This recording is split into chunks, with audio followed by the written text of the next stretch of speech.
Coach, kind of take you back to that stretch where LSU, I think we're up 22-18, and then it was like, I think 11 minutes and 56 seconds they went without a field goal. What changed with your defense there?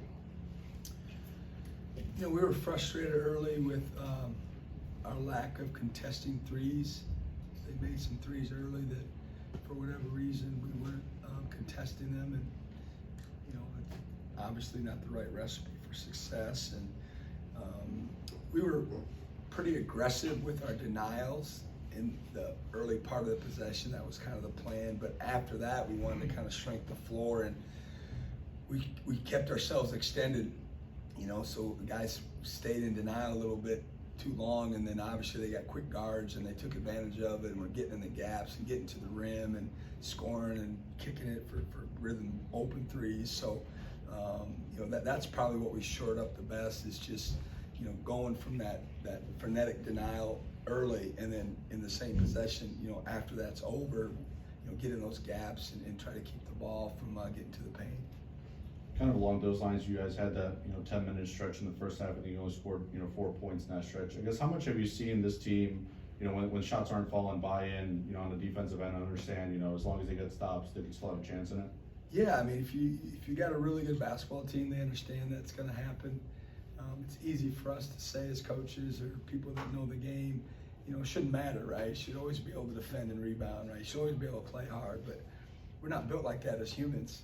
It's human nature to be frustrated when the ball doesn't go through the hole, and not be quite as motivated on the other end. And it's really easy to, you know, like I said, ask them, demand them not to be motivated by that, but it just happens. You know, you've been doing it long enough, it just happens. So, but nice to see them stay locked in, and certainly it's something we preach all the time, and try to get them to play at a high level in all facets, but especially when the ball's not going through the hole, you know, you got to rely on it. It's got to be in your back pocket. It's got to be our DNA, and that was a good seed for us to continue to do that.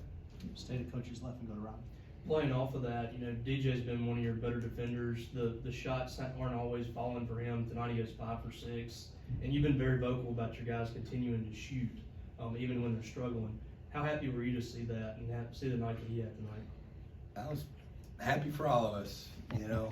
I got in the coach's locker room, 4 or 5 around. I'm like, they're gonna think that we're the Warriors, man. We made 6 threes, you know. Like, they're gonna think, what happened?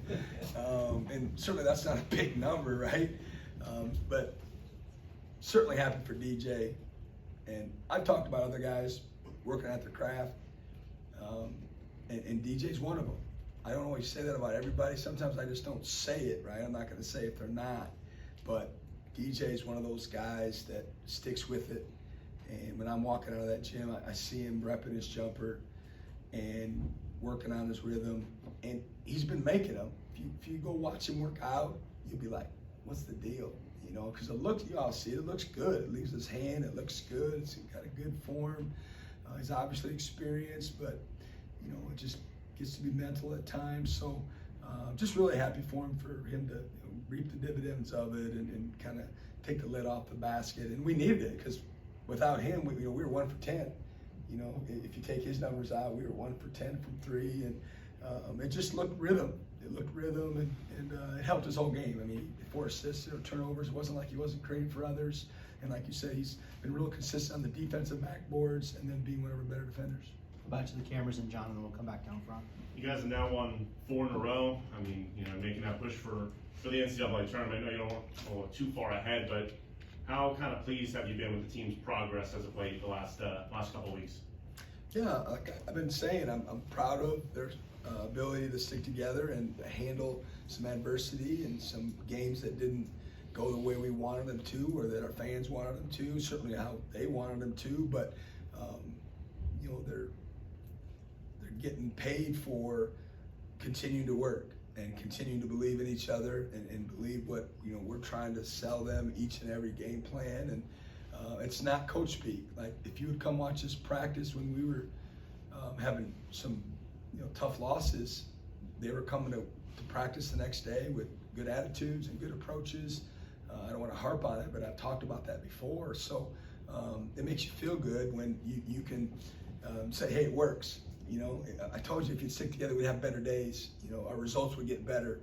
And so it feels good to be able to look at them now, and then just to have the enjoyment in the locker room and that winning feeling coursing through the program, you know, and certainly our fan base and people that are excited about Bulldog basketball, and to make people feel good when they leave the hub.